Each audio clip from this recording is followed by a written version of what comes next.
human life is very cheap in Russia.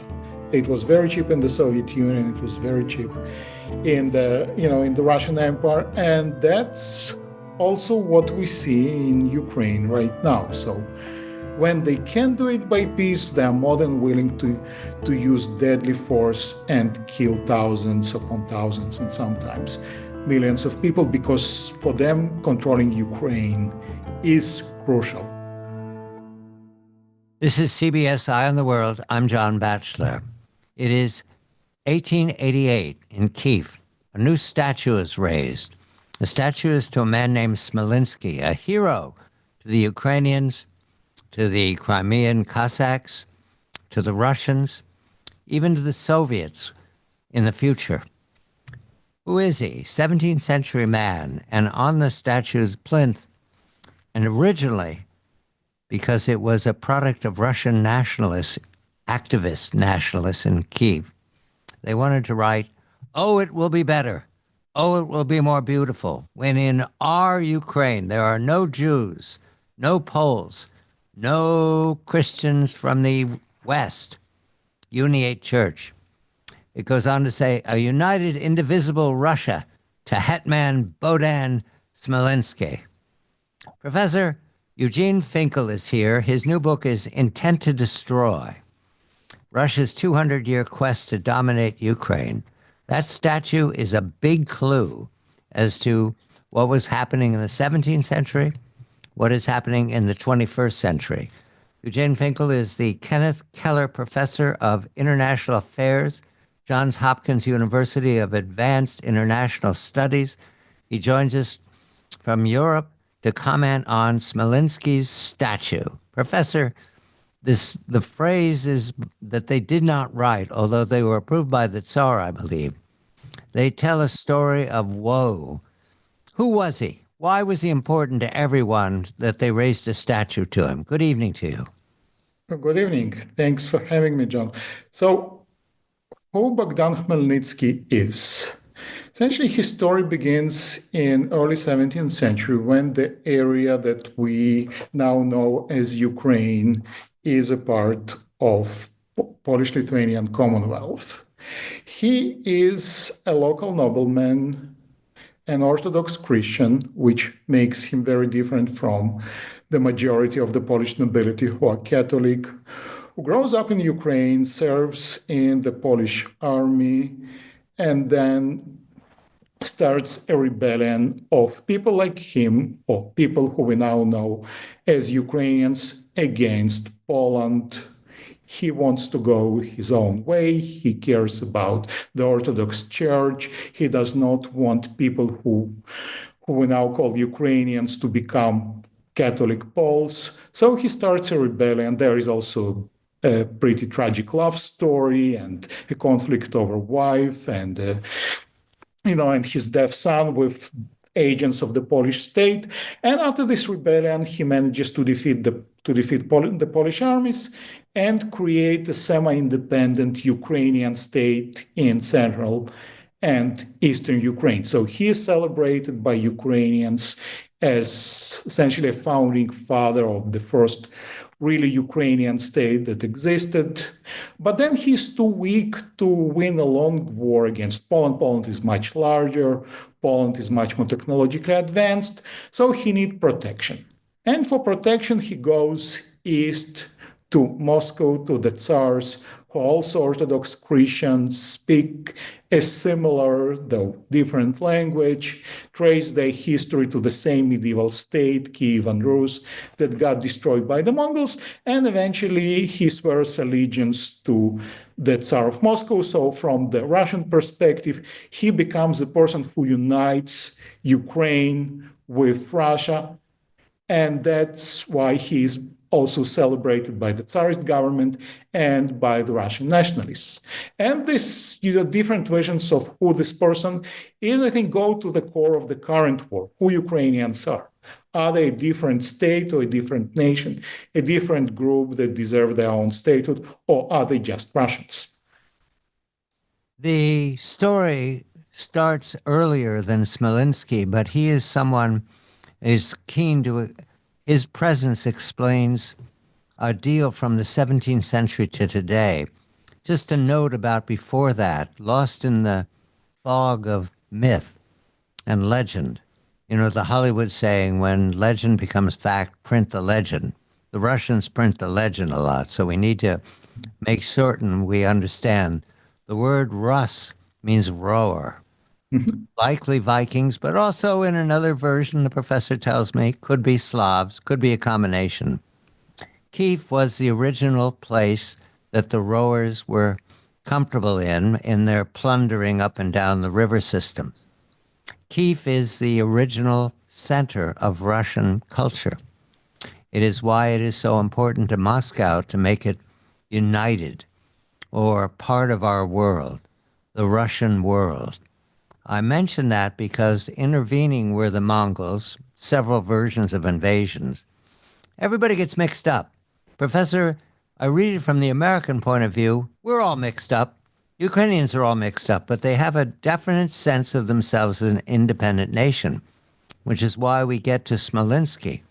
After Smolensk, however, there is the 18th century, and I find there's synchronicity here because Smolensk is about the time that the United States was a colonial place for people to come from Europe, chiefly from Great Britain, 17th century. So you think of this as not just the Pilgrims, but the founding of the Massachusetts Bay colonies.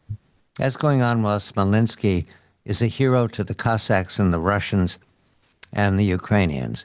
In the 18th century, there's a date that's important here, 1783, because that's when Russia is organized under the Tsars and Catherine the Great to become an imperial project. Do I say that correctly, Professor? An imperial project. What did that mean to Moscow?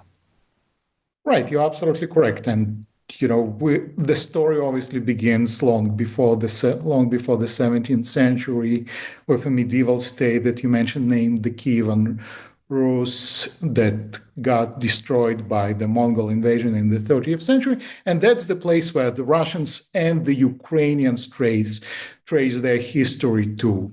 And that's the origin of the Russian idea that Ukrainians are actually Russian. So fast forward to 18th century from Bohdan Khmelnytsky and him swearing allegiance to the Tsar. The Cossack idea and the idea of Khmelnytsky when he did so is that there will be a military alliance between his state, the proto-Ukrainian state, and the Russian state, and the Russians are in Moscow, but they will keep their language, they will keep their culture, they will keep their privileges. The Tsars saw it very differently. The Tsars saw it as the state and Ukrainians fully joining Russia, and gradually the Russian government started dismantling the freedoms that the Cossacks have, their institutions, their right, until eventually in late 18th century they abolish this proto-state completely and integrate Ukraine and also other territories that they're joining the empire at that time to the Russian empires. So we're talking about southern Ukraine. We're also talking about Crimea, which was a different entity, first independent, then a vassal state of the Ottoman Empire, and the Crimean Tatars, who are Muslim and speak a completely different language. That's where the Russian westward expansion begins, and in Ukraine towards the Black Sea, and eventually over time in 18th century, all this area comes under Russian control, and there are actually quite interesting parallels between the United States or the colonial period and that period. Similarly to what we see in North America with New England and New France and New Spain, they start calling this area New Russia. They start inviting people to move from different parts of Europe, Sweden, Poland, from the South, Mennonites. They move in large numbers to this area that is now Ukraine, and many of them later on go settle in Pennsylvania and Wisconsin. So they see it as a colonial project. Essentially, this area that they open it up for Russian control, for settlement by different group, and that's how Ukraine of today becomes so diverse with many different groups living side by side. But what is clear to them that they're not Russian. They can be many things, but Russian they're not. From the Russian perspective, this land is Russian. And that's the core of the conflict that they're having on the ground already then. Because Moscow and St. Petersburg want to force those people to become Russians, and people on the ground resist. Professor Eugene Finkel, his new book is Intent to Destroy, Russia's 200-Year Quest to Dominate Ukraine. The war in Ukraine now, a tragedy for Europe. In 1940, a young man named Israel Finkel changes his name to Lev and joins the Russian army bravely and goes off to war for several years. Eugene's grandfather or great-grandfather, Professor? Grandfather. Mm-hmm. And a demonstration that though he was Jewish, though he was from Galicia, which is back and forth between Poland's empire and the Russian Empire, he fights nobly for the Russian Great Patriotic War. That is important to fix because the imperial project had periods of peak and periods of valley. We're probably in the valley of valleys right now. Your grandfather, what was his relation to Moscow? How did he think of Moscow, Professor? Well, for first 20-something years of his life, he had absolutely no relations to Moscow. He was born in the Austro-Hungarian Empire.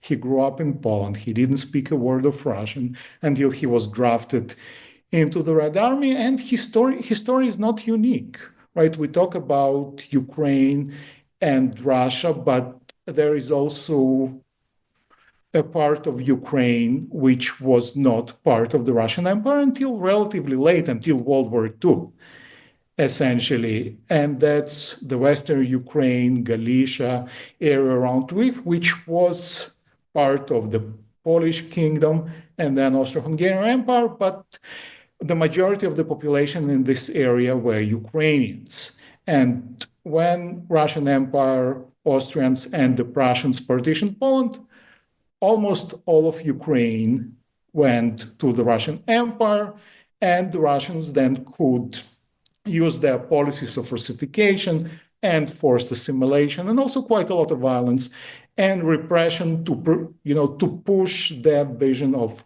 those people as Russians on Ukrainians on the ground. That's why we have the statue of Khmelnytsky and the inscription that you mentioned, making sure that those people remember that they're Russians.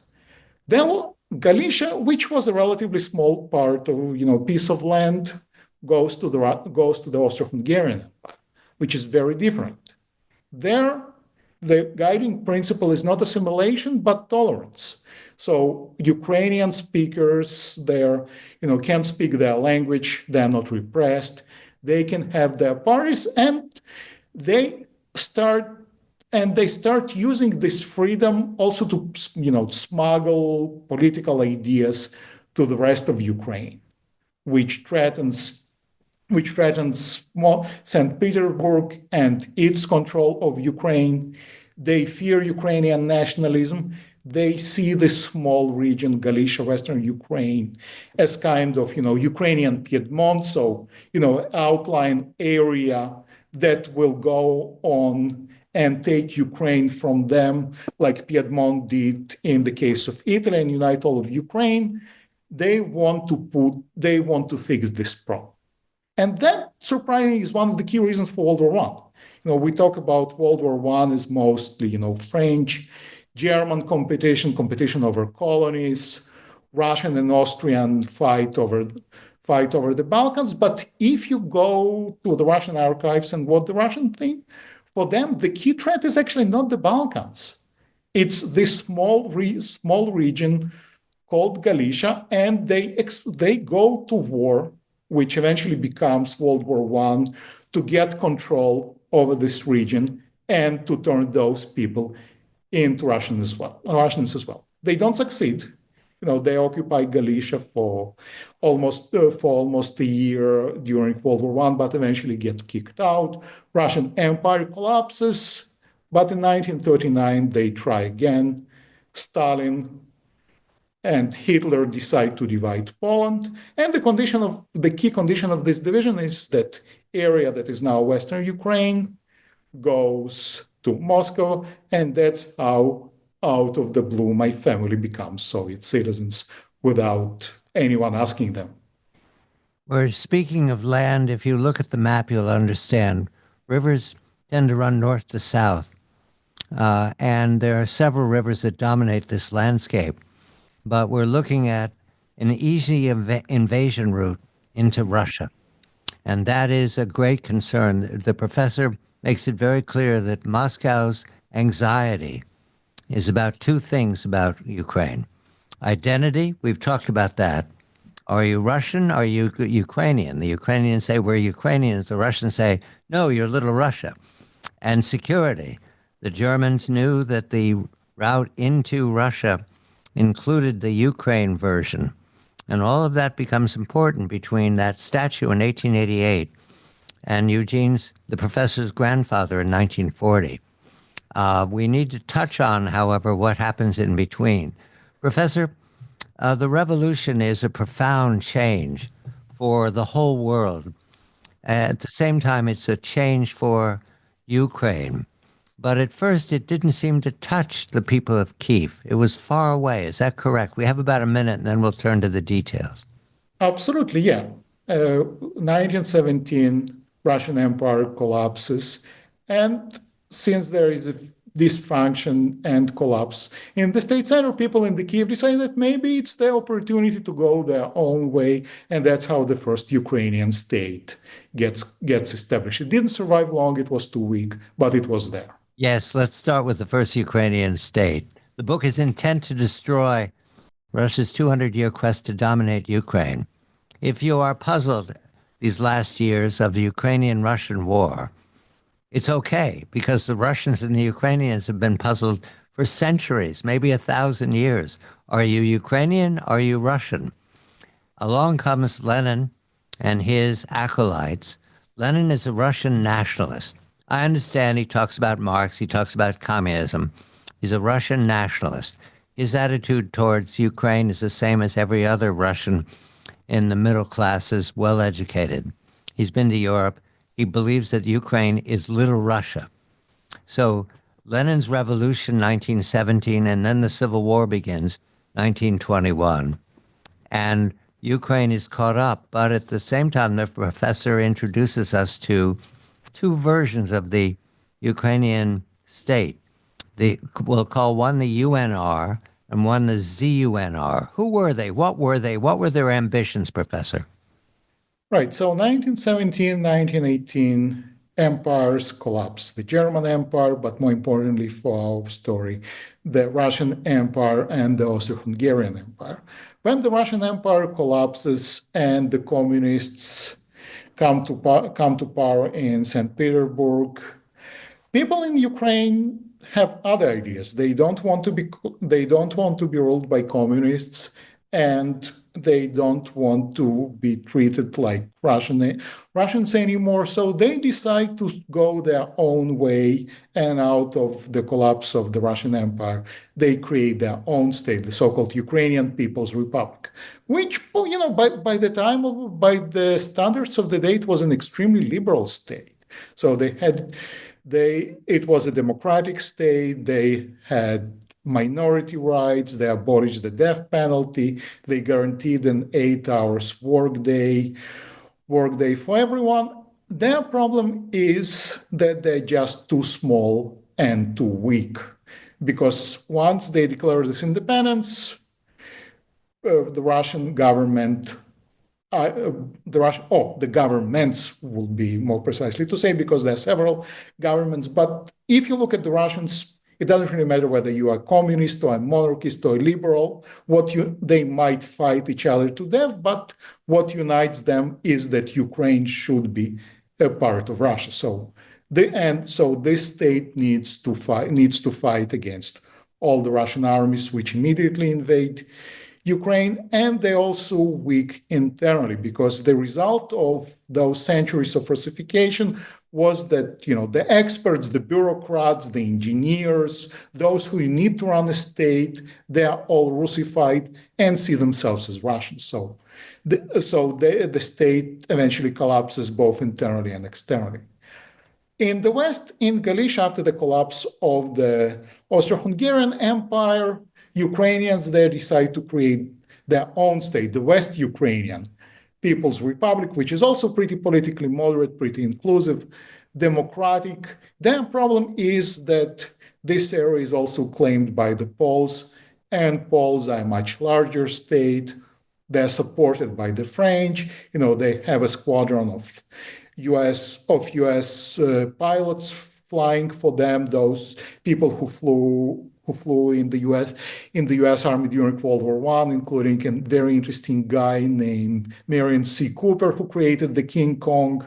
So they lose this war, and eventually both projects to create a Ukrainian state after World War I collapse. The larger Central Eastern Ukraine is incorporated into the Soviet Union. The Western Ukrainian state is incorporated into Poland. The Holodomor. After Lenin's death, Stalin takes several years to consolidate his power. By 1929, he's confident enough to issue a demand for collectivization, which is central planning in the countryside. It leads to vast famine everywhere. There was a famine in 21 as well. But the famine called the Holodomor is purposeful. Stalin means to break the Ukrainian resistance. And millions die purposefully, 1932, 1933. Following that, there's the Great Terror of 37-38. So that by the time we come to the professor's grandfather, the resistance, the backbone of Ukrainian independence has been starved, shot, executed, driven out, fled for years by Stalin. And the Great Patriotic War then is fought in Ukrainian territory. The Battle of Crimea, the Battle of Sevastopol, the counterattack from Stalingrad sweeping into Ukraine territory, all of that, it very quickly becomes part of a myth that Ukraine is part of Russia. The sacrifice that the Ukrainians make to defend their land is assumed to be the sacrifice they make for the Russians. Professor, I mention all this because it makes the struggle in the 21st century much more sensible. How we have myths on both sides, but the Ukrainian myth is founded on a lot of fact, and the Russian myth is founded on a lot of aspiration. Do I say that correctly, Professor? Yeah, I think you do. And going back to the story that you mentioned of the famines, there are several absolutely horrible famines. One is a result of the civil war and the collapse of the Russian Empire. Another is a much larger, much more purposeful famine of the 1930s. So where the story is, the Red Army, the communist government, can conquer Ukraine and forcefully join Ukraine to the Soviet Union, but the people on the ground, they still speak a different language. They still don't want to be Russians. They still think about themselves as something different. And Stalin is very much fearful of that. Because as you mentioned, every capitalist invasion or every foreign invasion of Russia will come through Ukraine. So he needs to secure Ukraine for security reasons, and he also needs to modernize the military. How you modernize the military? You buy equipment. How you buy equipment? You come up with foreign currency. How you come up with foreign currency? You export something.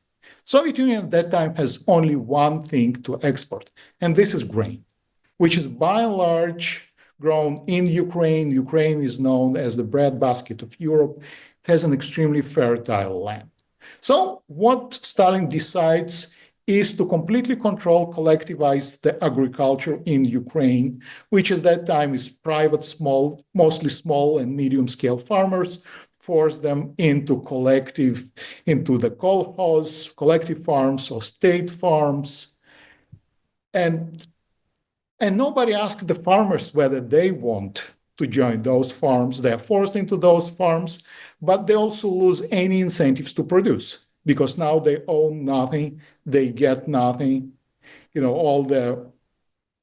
All their property, all their livestock now belong to the state. So they start producing, but Stalin still needs to export this grain. So he sends the military, he sends the security forces to expropriate everything. And over time, people on the ground in Ukraine have nothing to eat, nothing to sow for the next year. There is a horrible famine. We still don't know how many people killed or died during this famine. The estimate's probably between 3.5 to 5 million people, simply because Stalin decided to use this famine to break the back of Ukrainian peasantry, which he did not trust, and take their grain so that he could build all the industrial marvels of the Soviet Union. And it is still a huge tragedy for Ukraine. Pretty much every Ukrainian I know of had some ancestors who starved, lost family members, but for years, no, it was forbidden to even mention the famine. So stories passed within the families, but very few people could come up with a larger picture to connect the dots, to figure out that it was purposeful, that it was a policy to starve them. And once Ukraine is absolutely weakened and decimated, that's when World War II begins. And Hitler and his armies march into Ukraine, because that's how you get to southern Russia, that's how you get to Moscow, that's how you get to oil fields of Azerbaijan. So Ukraine becomes one of the key battlegrounds of World War II, with complete devastation. Also, the almost entire Jewish population of Ukraine is either displaced or killed during that time. And in 1945, Ukraine is a completely devastated landscape on the ground, but from the Moscow's perspectives, they achieved their goal. They control Ukraine, and they won the war. Professor Eugene Finkel, his book is Intent to Destroy, Russia's 200-Year Quest to Dominate Ukraine. This book will very much help those making decisions about the Ukraine war now. It would have helped if Bill Clinton had read this book in 1994 before he obliged Ukraine to give away its nuclear weapons, before they were certain that Russia wasn't a revanchist power as we know it to be. At the same time, I don't mean to delve into irony too much, but oft times, Professor, I come up against the Americans in the telling. First time John Quincy Adams is the ambassador to the court of Catherine the Great. Doesn't understand it, but spends some time there, and he's a very smart man. The second time is when Herbert Hoover's need to feed people in Europe also feeds the Soviets. Otherwise, they would have starved out of existence during the period between 17 and 21. The third time is important to me. Walter Duranty, lying about the Holodomor. So Americans have been involved in several centuries of the tragedy of Ukraine. I want to race to Khrushchev. He's not Ukrainian, but he's from the Kursk region. So is Brezhnev. Does that influence his decision-making about Ukraine? Well, so you're right. Khrushchev was born in what is now Russia, just across the border from Ukraine, but he actually grew up in Ukraine. And until before he became the Secretary General, most of his career was in Ukraine. He was the party boss in Ukraine in 1930s, then after World War II. So he's definitely part of the Ukrainian Communist Party apparatus and their networks. And once he became the Secretary General of the Communist Party and the leader of the Soviet Union, that shows you how important Ukraine was for Moscow. That someone who spent most of his career in Ukraine reaches this position. The person who replaced him, Brezhnev, he was born in Ukraine and grew up in Ukraine, and also had a huge chunk of his career in Ukraine. So from the Soviet perspective, Ukraine is the crucial part of the Soviet state. And Khrushchev definitely knows the situation on the ground, and his key decision during that time is to transfer Crimea, which was part of the Russian Federation, to Ukraine in 1954 for purely economic and practical reasons. Internal borders did not mean anything in the Soviet Union, but simply the government in Kiev, the Republican Communist government in Kiev was closer to Crimea and could take better care of Crimea than Moscow, which was far away across the sea.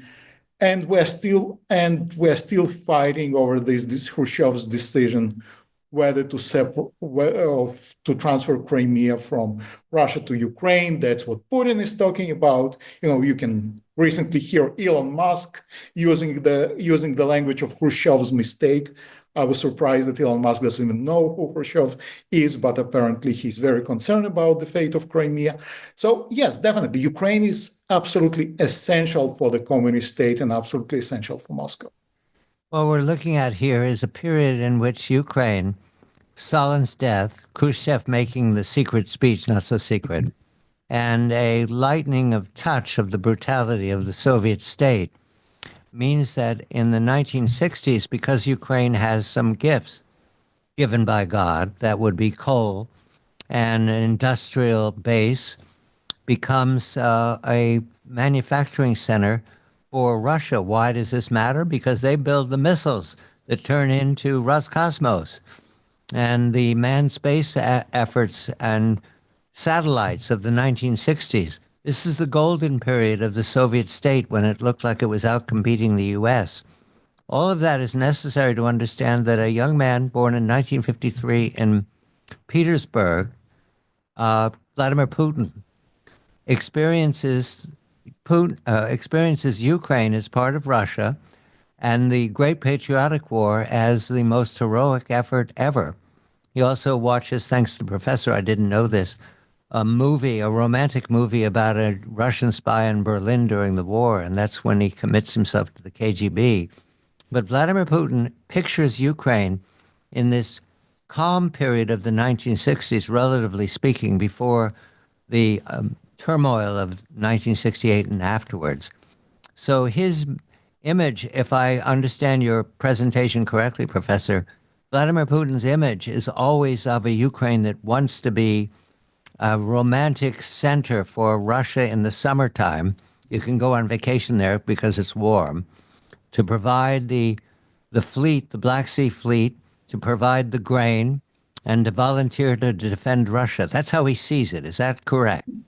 Yeah, absolutely. I don't think so. You said he pictures. I don't think he even pictures because, it's implicit. It's taking for granted that Ukraine is essentially an extension of Russia because people there speak Russian. Why they speak Russian? Because Stalin starved those who spoke Ukrainian and forcibly Russified those who did not speak Russian, like my own family. That's where, the greatness of the Soviet industries, that's where coal mines, that's where the missiles, not just those who go to space, but also ballistic missiles that should target the US in the case of a nuclear war. They are produced in Ukraine. So it's not even, it's not even questioned. For people of his generation, Ukraine is Russia, and Ukrainians are essentially Russians.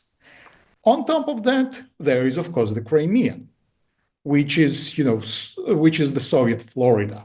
Soviets cannot travel overseas for vacation. Very small number of people in the party elite are allowed to travel overseas. So where everyone in the US go for summer vacations, they go to Crimea because that's the closest thing to overseas, old Greek cities and medieval ruins and absolutely stunning sea and cliffs.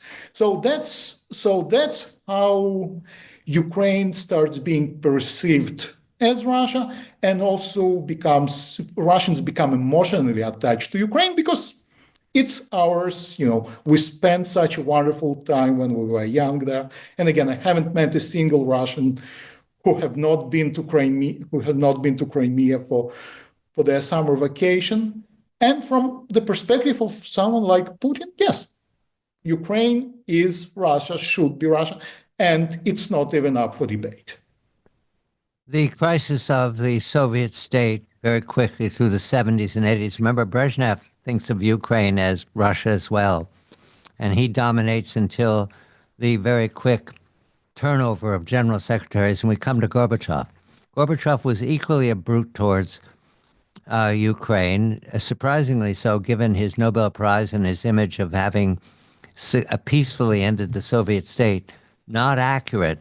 But in any event, once the Soviet state fails, there's another moment for Ukraine to become independent. And that's when Yeltsin seems to back off in the 1990s. And we're going to turn now to what happens in the 21st century, because the disorder that we now see in Europe is a function of, in many instances, what is Russia's intention towards Ukraine. It was always an open question that was not answered in the 1990s under Bill Clinton. It's certainly been answered within the first 20 years of the 21st century with an uncertain future. The book is Intent to Destroy, Russia's 200-year quest to dominate Ukraine. It is now 2021. The pandemic is gripping the earth. There's fear everywhere, especially by seniors, that the pandemic is coming for them. One of those seniors is a man named Vladimir Putin. He's isolated in 2020 and 2021. You can all remember those long tables where he would entertain people 30 feet away from him. Well, during that period of relative isolation, he had few visitors. He read a lot of history. I learned from Professor Eugene Finkel's book, Intent to Destroy, and wrote a version of Ukraine and Russia that was published immediately in 21. Surprisingly similar to opinions that he's had ever since. It's important to look at that document, not because it's beautifully written, but because it contains myths that we've now very carefully said were not accurate. And he could have learned they were not accurate at the time, but he chose not to. Professor, that essay, it's revelatory, thanks to my reading of your book beforehand. Is that something that other world leaders know, that Vladimir Putin has a myth in mind when he talks about Ukraine? So, it's a great question. What goes on in this person's brain? I wouldn't go there. It's a very dark place, but but what we know by then, by 2021, that he's definitely expansionist, he definitely revisionist. He wants to bring Russia back to its status as a great power. He definitely thinks about Crimea as part of Russia. That's why Russia invades Crimea in 2014, and he annexes Crimea in 2014. But what his end goals are, nobody knows.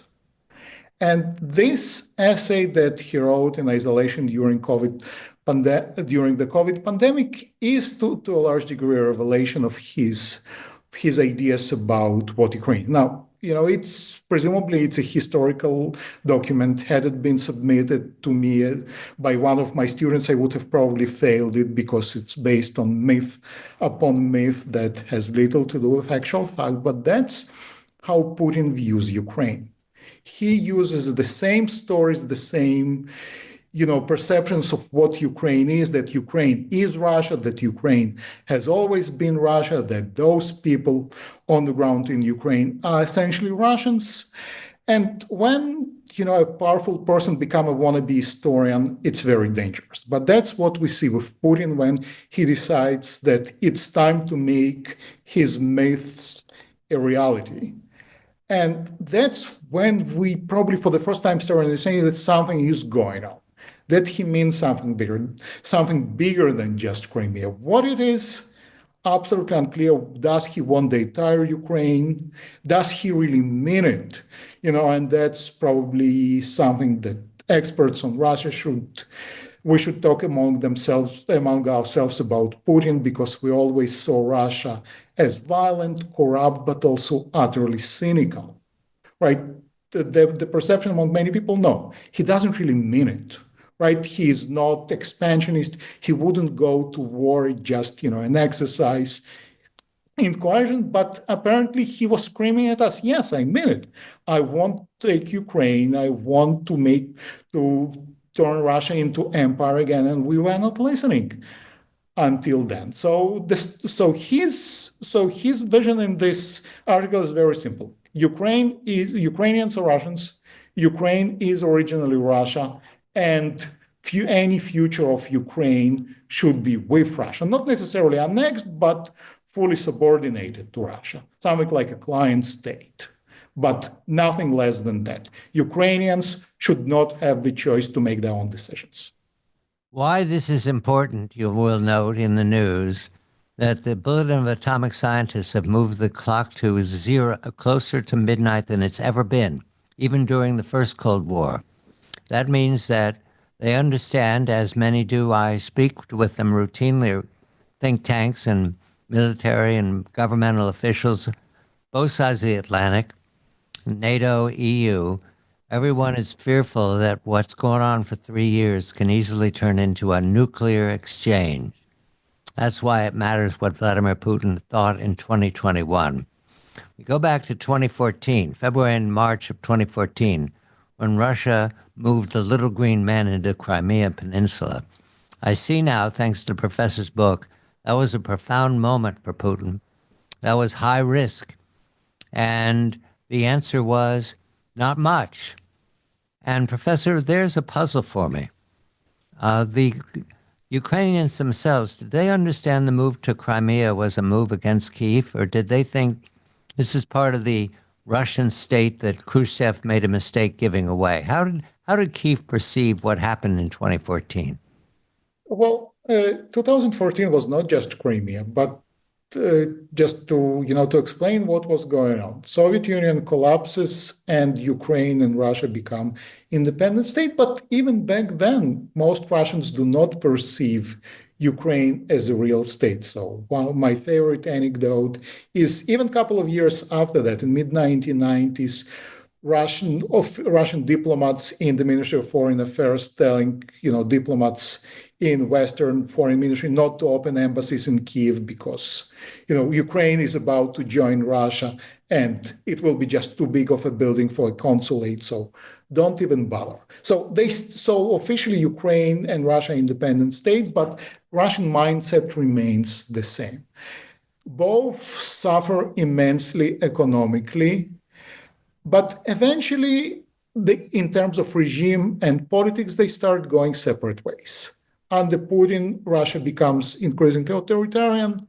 Ukraine has several authoritarian attempts by wannabe autocrats to establish themselves, and Ukrainians rise against those attempts in revolutions. And in 2014, we have one of those attempts when the Ukrainian president, Viktor Yanukovych, who is extremely corrupt, quite violent, not very capable, decides that the future of Ukraine is not with Europe, but with Russia. And the reaction of the Ukrainian society is no, we want to be with Europe. We belong to Europe. There is a popular uprising, quite violent uprising, against Yanukovych in Kyiv, the Euromaidan. Yanukovych flees Ukraine, is deposed by the parliament. And for Putin, that's the moment when he realizes that he will no longer be able to control Ukraine through proxies. So it's either now or never. And for him, the key prize is Crimea and Eastern Ukraine. So that's why those little green men appear in Crimea.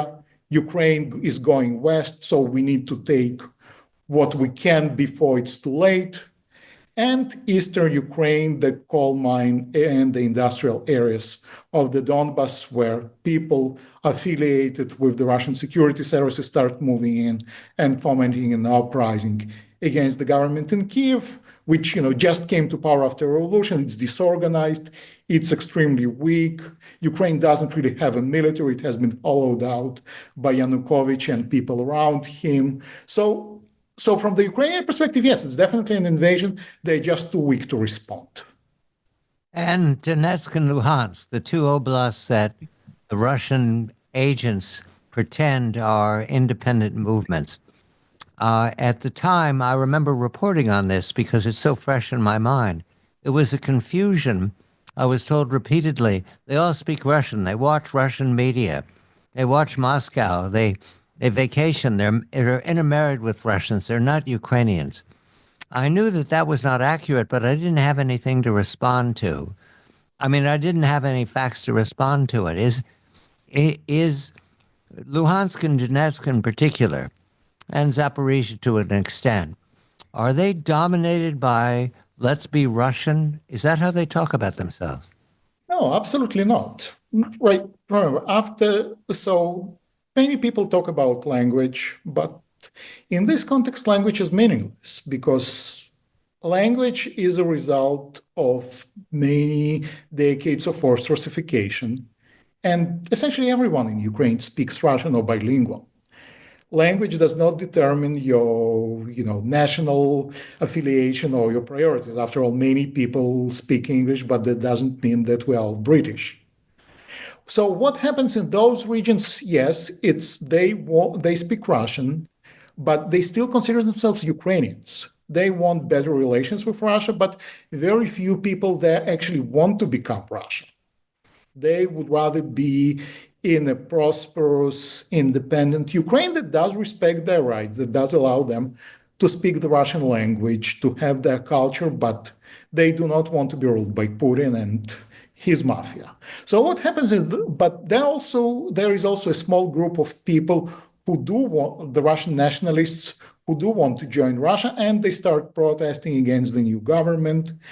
But they're small, they're disorganized. The government is, after it gets the act together, is able to put most of those protests down, with the exception of two regions, the easternmost regions of Ukraine, Donetsk and Luhansk, where those pro-Russian local activists are joined by people who infiltrate from Russia with guns, with funding from oligarchs close to the Kremlin, with people who served for many years in the Russian military and the Russian security services, and they start an uprising. And the key, you're right, the story on the ground was confusing. We couldn't, as it was happening, it was really hard to make sense of who is local, who is Russian, because they all spoke the same language. Russians obviously concealed their presence there, but over time it became very clear that yes, there were local protests and locals who wanted to become Russia, but without this Russian mercenaries, adventurous nationalists who started and came with guns, connections, and money, and started an uprising, and then were followed by the Russian army itself. The government in Kiev would have been more than capable of putting those local protests down. So it's a mix of local protest and a Russian invasion. Professor Eugene Finkel, Intent to Destroy, Russia's 200-year quest to dominate Ukraine. These are the facts that explain how confusing the Ukraine war can be, depending on point of view. I asked the professor now to introduce Volodymyr Zelensky, born 1978, the prominent president of Ukraine now, against the Russian invader. He is a Jew. He's an entertainer, a comedian, who spent most of his career in Russia. He speaks excellent Russian. What do we need to know about him, Professor, that explains his patriotism? Right. So Zelensky, and you mentioned the key facts of his biography. Zelensky is a very unusual Ukrainian president. So he's not a politician. right? He is a comedian, he's an actor, but we tend to forget that he is also a very successful media entrepreneur. He had his own company. He produced films and shows. So he's not just a clown, as Russian propaganda likes to present him. He's also a very successful businessman. He also a native Russian speaker. He speaks excellent Russian because it's his mother tongue. He comes from southern Ukraine. He's Jewish, and you're absolutely right. He spent a large chunk of his career in Moscow. So what it shows you is that there are many ways to be Ukrainian, and being Ukrainian does not mean being ethnically Ukrainian or speaking Ukrainian. Essentially, what we see in Ukraine since 1991, but especially since 2014, is that Ukrainian becomes more a national affiliation rather than an ethnic. Ukrainian become a national identity, where it doesn't really matter which language you speak or what your religion is. The key is a commitment to Ukraine as a state. So, maybe somewhat in parallel with the U.S. identity, right, where it doesn't really matter where you come from as long as you consider yourself as an American. It's not an ethnic term. He goes into politics because from his perspective and perspective of many Ukrainians, the politicians failed. The politicians for 25 years have failed to make Ukraine a functioning state. They have failed to bring prosperity. And since 2014, they also have failed either to bring Crimea back through force and to win the war in the Donbass, or to sign a peace treaty with Moscow. And his thinking is that because he speaks Russian, because he's Jewish, so he cannot be a neo-Nazi or an extreme right, as the Russian propaganda presents many of the Ukrainian nationalists. Because he has worked in Moscow, he appeared on prime time, New Year shows on Russian state TV, he would be able to find a way to negotiate with Russia. That's how he gets into politics and wins the presidential elections as a complete outsider. And his initial entry into the office of president was delightful. I remember watching him with Tom Cruise, who visited him in Kyiv. There was a celebration about him looking for peace in Moscow, or negotiation with Vladimir Putin directly about Donbass and Crimea. Do I remember that correctly, Professor? We have a minute. Absolutely, yeah. There was a perception that someone young, someone different, an outsider, someone who is clearly very good with the media. After all, that's his entire career, will come in and will sort things out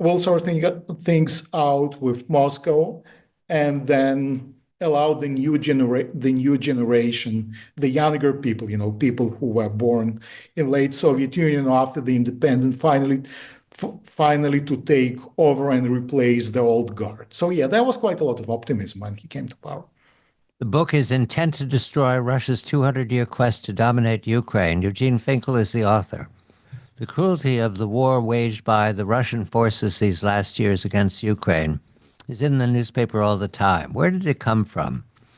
I have a pericope from a letter that the professor quotes from Stalin Zhugashvili to Kaganovich, August 11th, 1932. Stalin writes, "Things in Ukraine are terrible. About 50 district committees spoke up against the grain procurement plan, called it unrealistic. What is this? It is not a party, but a parliament, a caricature of a parliament. If we don't start improving the situation now, we might lose Ukraine. Also, keep in mind that in Ukraine's Communist Party, 500,000 members, writes Stalin, there are not a few, yes, not a few, rotten elements, conscious and unconscious Batchelorites." Professor, I was struck by that letter because Stalin, who was often presented to me as a true believer, a Marxist-Leninist, a man who believes in transforming human beings into the new man. That letter is written by a cynic and a brute. Is that the origin of the brutality that Vladimir Putin represents here in the Americas? That brutality towards people whom he regards as, I don't know, he doesn't treat them as respectable human beings. He treats them as somebody to be brutalized until they disappear. Right. So I'm not sure, this starts with Stalin. Stalin certainly does represent this Russian/Soviet brutality and willingness to use extreme violence, but it started even before Stalin. Well, human life is very cheap in Russia. It was very cheap in the Soviet Union. It was very cheap in the Russian Empire, and that's also what we see in Ukraine right now. So the Soviet and the Russian government, both the imperial and Putin's government, is more than willing to use violence to subjugate Ukraine. They would rather do it peacefully, of course. Violence is costly, but when they can do it by peace, they are more than willing to use deadly force and kill thousands upon thousands and sometimes millions of people, because for them, controlling Ukraine is crucial to Stalin, to Putin, and to everyone in between. And control means that they're willing to make it a desert. Is that correct? I mean, throwing missiles into civilian populations means that you're not looking for survivors. You're looking for corpses. Or you are looking for control. The goal is the land. Right? The goal is to control a piece of real estate called Ukraine and its institutions, and it doesn't really matter how many people get killed. Right? They need it, from Putin's perspective, for symbolic reasons. They might need it for security reasons, whatever it takes. So the type of violence that you mentioned, part of it is historical. I mean, Ukraine is not unique, right? If you look at what the Russian military did in Chechnya, what they did in Afghanistan, what they did to Aleppo in Syria, that's how Russians fight for generations. They're not looking for survivors. What makes Ukraine unique, though, is that it's done against people who Russians claim are the same as them, and it's done to people who speak the same language, not for security reasons, but purely because Russians believe that this land should be theirs. The decision making, I'm looking now at mid-February 2022, the decision making in the Kremlin. You've said correctly before, we can't know Putin's mind, but we can know the events that were important to him as he gathered his confidence that he was going to send in a major military force that he expected to overrun Kyiv in a matter of hours. Who was he talking to? Was he talking to people who are educated about Ukraine and its independence, or were we talking about yes men? Who were they? Who were the around him at that time? Right. So it's a great question. Probably not that many people, because remember, it's COVID. It's still COVID, and he's still in isolation. So we know that whoever wanted to meet with Putin among Russian officials had to go to a 14 days quarantine, and not many people could do it. So he becomes trapped within his own, bubble, and with his own ideas of history, that Ukrainians are essentially the same people and Russians. And if this is the case, then why would they fight back? After all, they would want to join Russia and be Russians and be controlled by Putin. So what we know, that he probably did not talk to many real experts. There was very little Ukraine expertise in the Russian government. Because those ideas that Ukrainians are Russians and Ukraine is essentially just a little Russian became so taken for granted that there was no space for dissent. He did talk to some of his friends who are as nationalist as him. he probably did not talk to people who knew how to run those operations, because looking back, we know that the force that he did send was absolutely inadequate to conquer Ukraine. They were probably thinking about a policing operation, so a quick raid, changing the government, installing a yes man, killing the elites, going out, rather than a conventional protracted war that we saw. And that's why, for instance, they sent the riot police, not the tanks originally. They sent people in dress uniforms because they expected a parade. They were not they were going to war, but in their mind, this war will be over in days. It will be a short policing operation, and they will be out as quickly as they came in. Thanks to the professor's book, I now can read statements that Vladimir Putin made right before the jump off that illustrate how badly informed he was, how badly informed the leaders in NATO were not to listen to the story he was telling, because it was a predicate for the invasion and for the brutality. There are two versions here that are odd, Professor, because I've been reporting on them for years. One is that Putin is threatened by NATO. This is a war with NATO, and that he had to move because he was under attack. That's one version. The other version is that Ukraine was never a real state. I think the quote is, it was never real statehood. That's the version that fits the presentation you've made in Intent to Destroy. Putin is ill-educated about Ukraine and its independence for 1,000 years. He doesn't know. Is that correct? Well, I'm not sure he's ill-educated. He's just a product of the education that most other Russians had. He's part of the same, idea, the same perception of Ukraine as not a real state. And Putin actually is quite explicit about that. I mean, he said it to President Bush in 2008. So here we're not even need to go into his mind and his thinking. And before the war, he was talking very openly about, history as a driver, and, the brotherhood of Russians and Ukrainians, and that Ukraine is a mistake of history. So, one of those proclamations, just several days before the war, he made yet another statement. I get a call from a fact checker wanting to ask me about, how factually correct it is. And my response is, you don't need an historian, you need a psychiatrist. Because we're talking about deep psychological, belief that Ukraine should be controlled by Russia, that drives him rather than empirical fact. And when he's talking about that, he's not talking about NATO. Ukraine is not in NATO. Ukraine was not about to join NATO. In fact, we know that Ukraine was as far from NATO as possible during that time. What the issue of NATO is that Ukrainians did want to join NATO, absolutely, to protect themselves from Russia, because they know the Russian mindset. The threat is not that Ukraine is joining. The threat is not that suddenly there will be NATO bases in Ukraine. The threat is how dare they, to defy Russia and go their own way. That's what motivates Putin.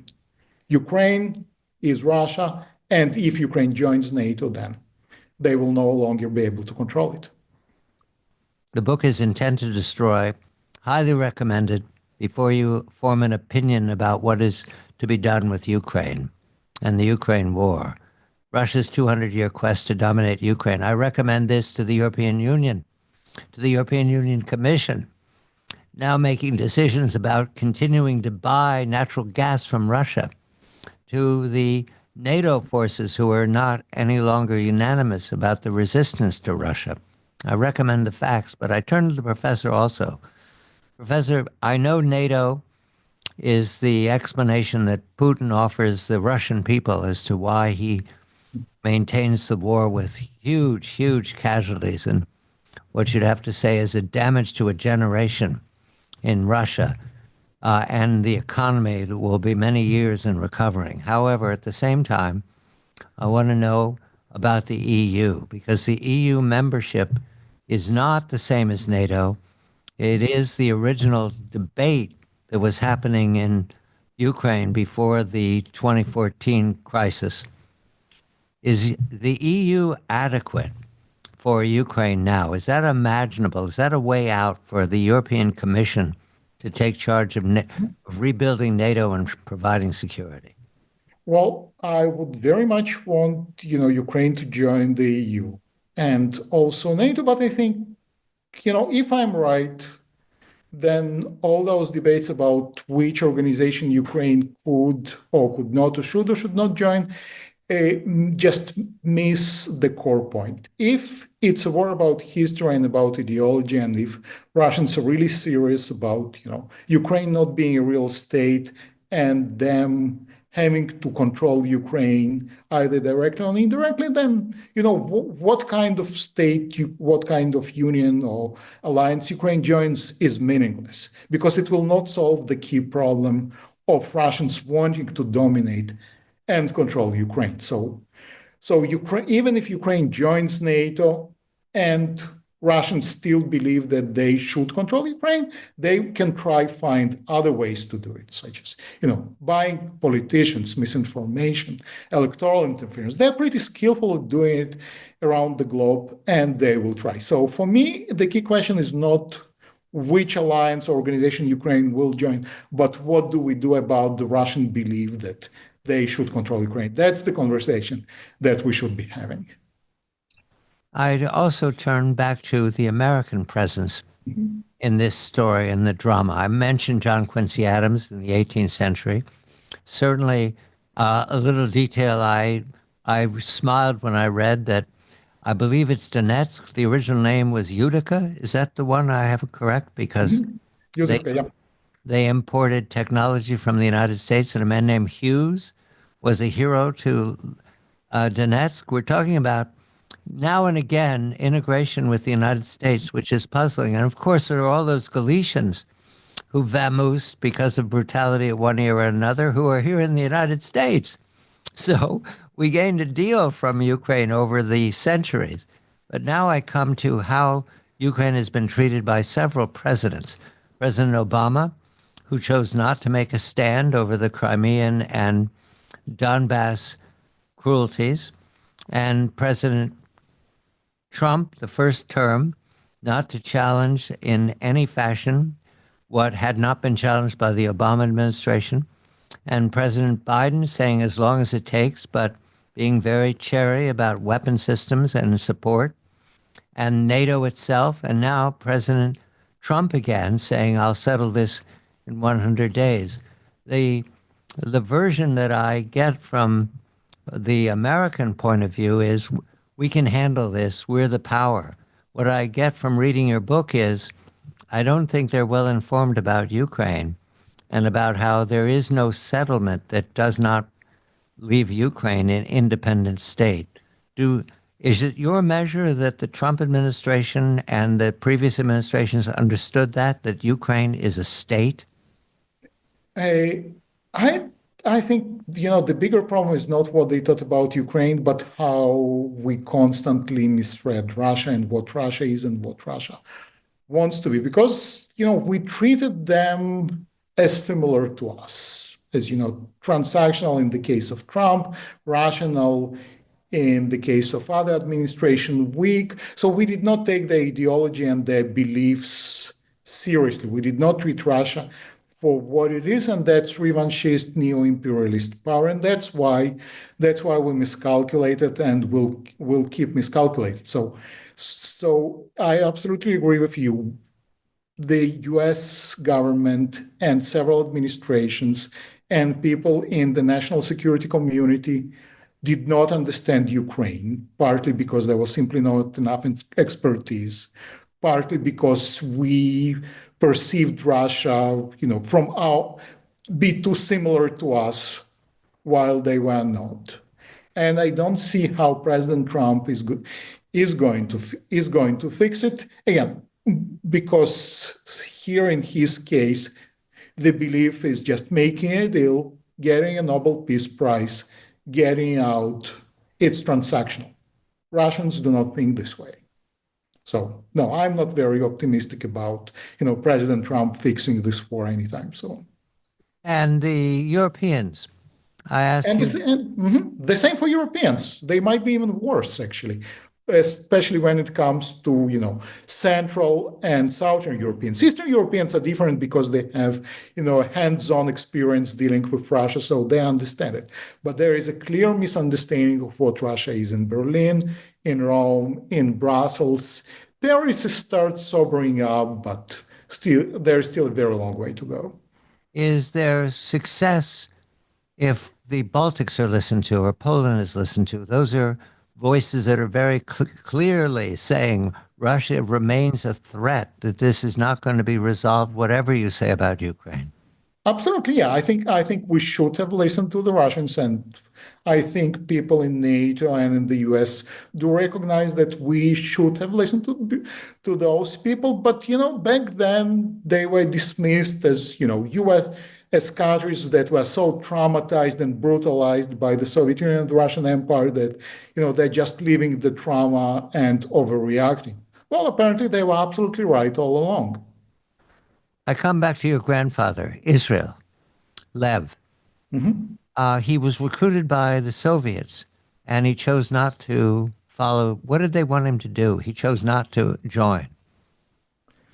Right. So after the war, when my grandfather comes back to Western Ukraine and discovers that his entire family got killed in the Holocaust, he needs to find a job, and the state security, what later became as the KGB, comes to him with an offer to join the Soviet state security because he's from the region, he knows the people, he is a combat officer, part of the Red Army, and one of the two best decisions of his life, besides marrying my grandmother, was to say no, I'm not joining the KGB and going on to live a normal life. And but that also shows you the mindset of the Russian government at that time, being very focused on repression, recruiting local people to oppress other local people, and always keep an eye on Ukraine.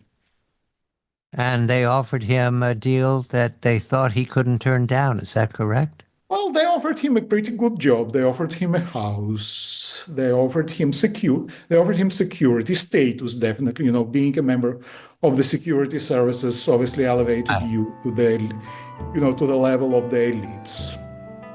Luckily, he said no.